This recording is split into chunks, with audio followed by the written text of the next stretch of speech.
Okay. But So, since you wanted to remember, but that's not my one. I need your one. That's very nice. Scott.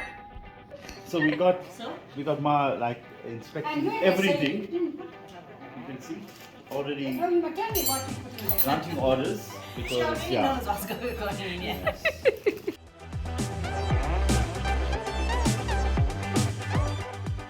Hi, it's Dean Naidu, the Tipsy Chef, and today I'm with Chef. No, nothing like that. Chef Charmaine. Chef Thyme. No, And we're going to be no. making amazing, good for you coconut and millet rotis. So you have to let's go.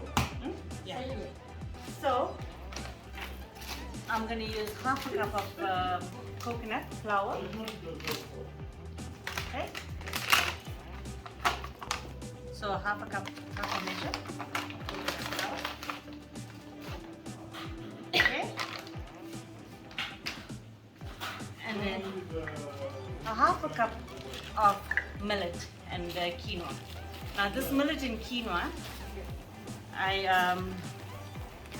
so I ground the millet and the quinoa. I roasted it, ground it, and then now I just mixed it up. So is it 50-50? Like, what's the ratio of? Yeah, 50-50. Mix this up a bit. So it was half a cup of coconut flour. Half a cup of coconut flour. And how much And of so the... it'll be quarter cup of millet and quarter cup of quinoa.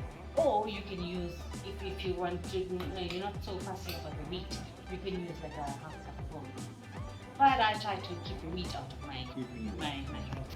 So for each half a cup of coconut flour, you would use 2 tablespoons of psyllium. 2 tablespoons of psyllium. Right? And because I've used another half a cup of something else, and it needs binding. Coconut flour won't bind, millet won't bind, and quinoa won't bind. So you've got nothing to glue them together. So I'm going to use another. Sometimes it may be a bit sticky, so you have to judge. Because I am mixing now millet and then quinoa, it may be a bit tricky. So the first time you are going to try this, you're going to use half a cup of coconut flour and 2 tablespoons of psyllium. It's a foolproof recipe. It's not going to fall, it's not going to stick, nothing's going to happen to it, it's going to work out fine. Only when you become like half an expert like me, then you can chop and change and see what works with what. You can even put bran as well. Right? So I'm going to put... you can use gram flour. I'm going to put a teaspoon. Yeah, you can use gram flour. Oh. But it doesn't stick. It's got nothing to bind it. So I'm going to put maybe a quarter teaspoon. This is a quarter teaspoon. Okay? The best is feeling, you know? Yeah. It's Over your hand. So I'm going to use 2 tablespoons of olive oil. 1 and 2. Mix it up a bit. So yeah, I've got 400 ml of water, warm water. I'm going to judge it, seeing that I added other flours. I'm going to judge it. So this is what I'm doing. You notice it's sticky. Huh? Very sticky. So it's very soft and watery. But as it sets, it will hold together because the psyllium binds. So Just a question, where can we get psyllium? at Discount, Oh, at Clicks, any Click and Pay help as well, and it can be a bit pricey. So a spice shop is our place. Yeah, there's no price in your house, I guess.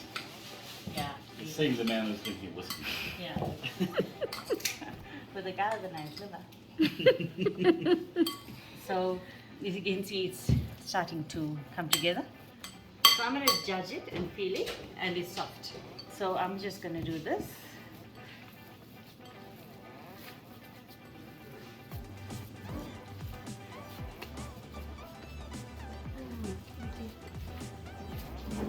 Okay.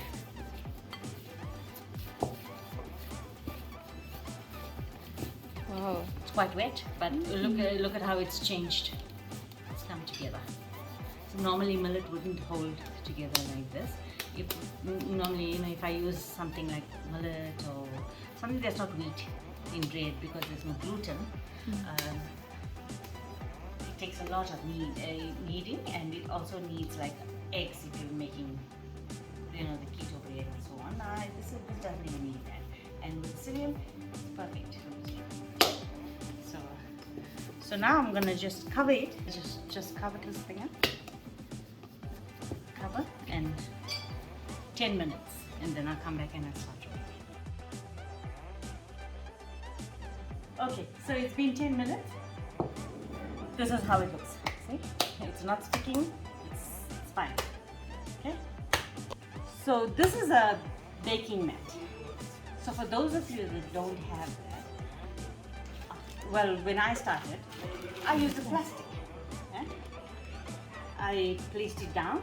I taped the ends so it doesn't move when you roll it. First, let me switch this over, because this is not like the roti paratha or the normal roti, where I would make a lot of parathas and leave them, or rotis and leave them on the side.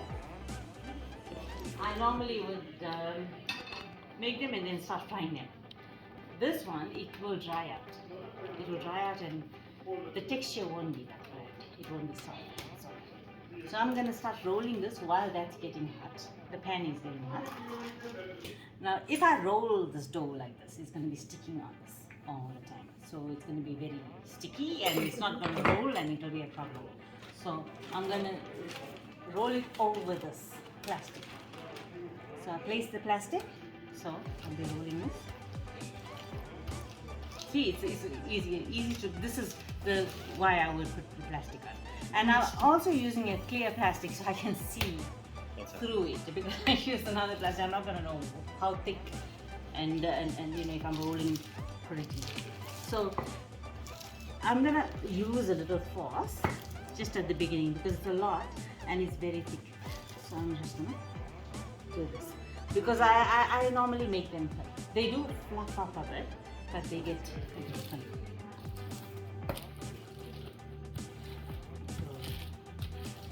Roll it like this, and it's all about judging. I didn't get it perfect the first few times. You just have to judge how you want it. And if you like the thicker rotis, fine. You don't have to do so much of hard labor. So this is actually a lid that I got off my very old. I like the cheese. Tupperware. I like the cheese. That's good. So it happened to be round. It happens to have a little edge, perfect. and it works perfectly. It's perfect. So I'm just going to press this down and polish it. Now this would be what I would use again. Put it back into the bowl to use later. So you can see it's cut off. But you can see it's a bit thick, so I'm gonna get it a bit thinner. And when you actually fry the coconut, this roti, if I have to fry it like this, it will be thick, it will rise, it will be good, but it will shrink. So you'll be eating a size this size, this size. So it's not gonna work. Right? So this is what I'll do. And I'm rolling it over the plastic because it will stick.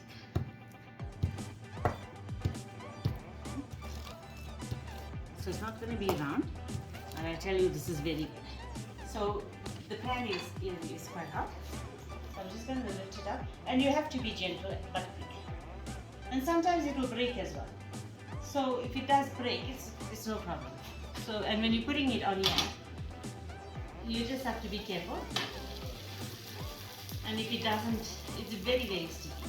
It will straighten out. It will straighten out. You'll see it. So while that's drying, I go back. The more you knead it now, the fluffier it will be. Because it's like, it doesn't have gluten. That's why when they make dough, Like this. You gotta work it. You gotta work it. Yeah. But in this case, he just brings it together because it doesn't have any gluten. Oh yeah, this is a non-gluten dish. But This is so I will reiterate what this is. This is healthy roti. I mean, like if you. Ooh. So I'm gonna turn that. So the next. It smells divine. So I've got I've got butter. So this is clarified butter. So I don't want it to be that rich. You know, coconut oil. Yeah, thanks. So I don't want it that rich. So I'm gonna add some olive oil to it. Like I said before, you can add sesame, any oil you like. So I'm gonna dip this in, not too much. We don't want it very oily, and I'm gonna dab this. And you don't have to be fast. You can just dab it, but it mustn't burn. So you need to regulate the temperature. You need to adjust because all stoves are different. I just want to make this a bit lower. So if you're vegan, could you just do the olive oil on its own? Yes. Yes. Yes, you don't have to use. There's many oils you can use. You can even use canola. You don't have to.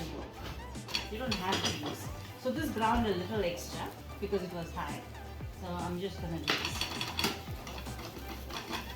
And when you taste it, you know it's different. I'm sure it's going to be great. It's not gonna be a paratha.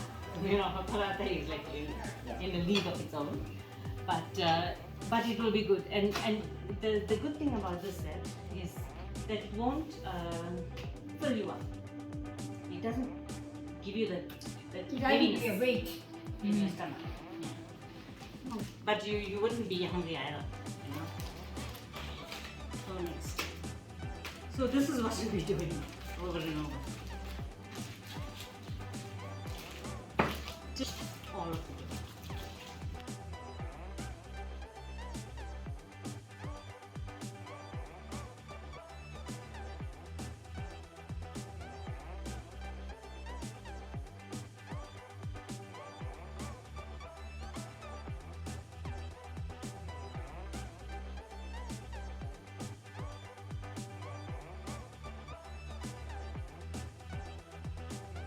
Okay, and we're down to the last one. So this is the last one.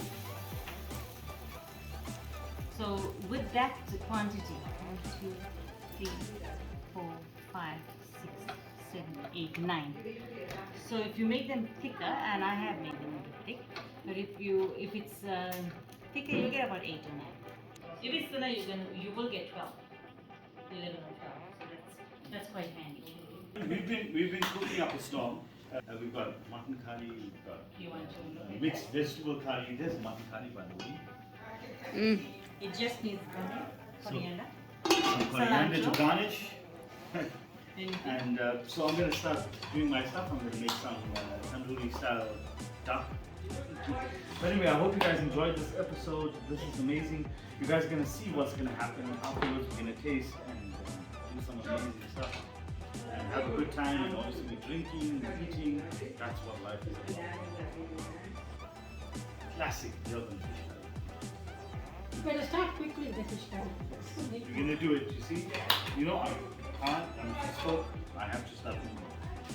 Okay, so we're going to start by frying up all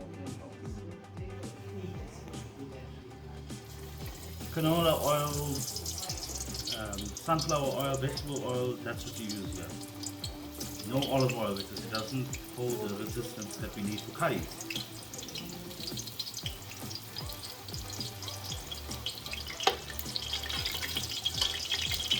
I like to give my brinjal a little browning before we let it cook. This I learned from my mother. This is a medium heat. You just want to get them nice and soft because fish cooks very quickly. We don't want to overcook fish. Okay, so we fried off our brinjals. Remove them.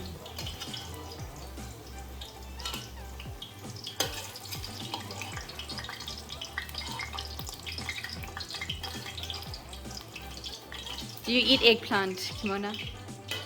I don't got egg tart, I eat brinjal. Nice. I like that. I like that. You're gonna add in, putting in 4 chilies,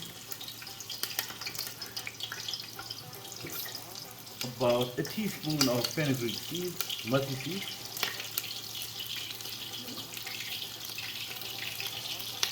a teaspoon of mustard seeds, maybe a little more if you like mustard. And then obviously my favorite blend, Mr. Cumin or Jeera. Simona, you want to add some because I feel like you're waiting. Yes. There you go. Your sous chef for today. Yes. And what's missing here? Curry leaves. Yes.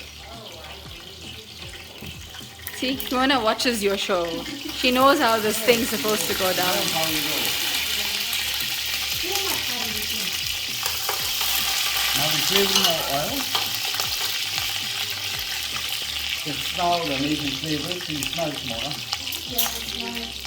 Okay, next we're getting using 1 onion. Flavor jumps 20% now. Okay, now that our onions are nice and translucent, we're getting some of our masala. This is my mix. It's a butter masala. Yes, it is. 1 minute.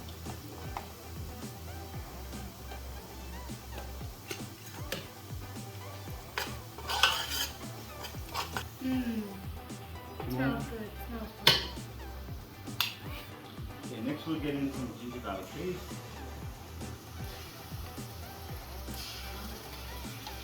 I'm using 4 deep teaspoons because I love, everyone knows. You watch the channel, you know I love my ginger and garlic.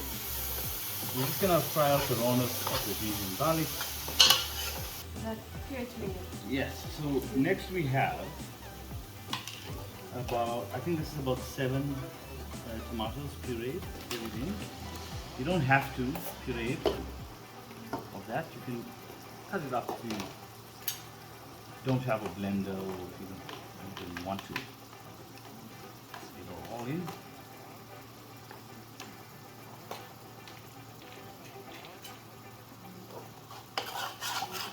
Mix.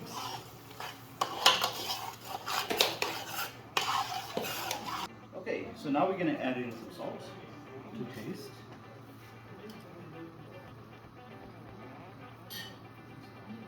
And we're going to throw in the rest of our fried brinjals as well. Absorb all the flavors. So you add a pinch of sugar just to kill the acidity of the tomatoes. And next we're going to add some, I'm using tamarind concentrate, but you could use normal tamarind. And just remove the seeds, wash it out, add it in.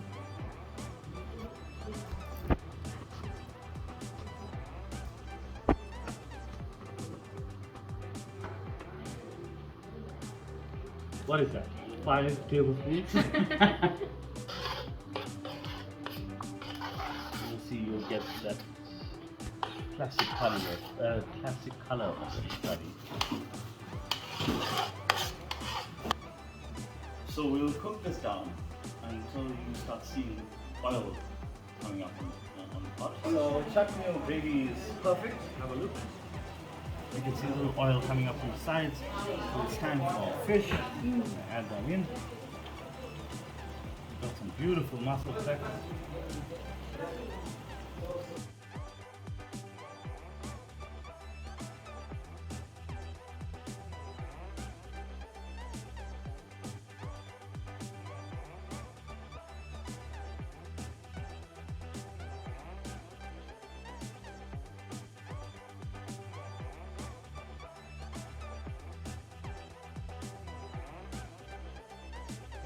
Okay, so the fish is in. Try not to mix it at all. So just let it cook till the fish is done. Should be 15 to 20 minutes maximum. So our Durban fish curry is ready. Have a look. And I'm going to give Kim the honor of garnishing with some beautiful dhania, coriander. And we're ready to eat. Yeah, dhania, hardcore, Durban dog. Ready to eat with that coconut roti. Your hands. And with your hands. So now You it's want a time big to one? taste. Normally, fish is an entree.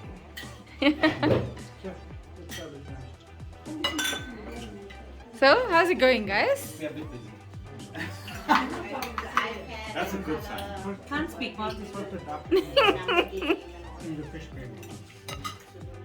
Duck in the fish. Ooh, the duck is like 100. Right? And there's duck. Oh, the duck in the fish gravy is very nice. Another fish is too. Yeah. No, it does. Taste Hey, nice. someone eat the Jenny. I aim to Jenny. please you.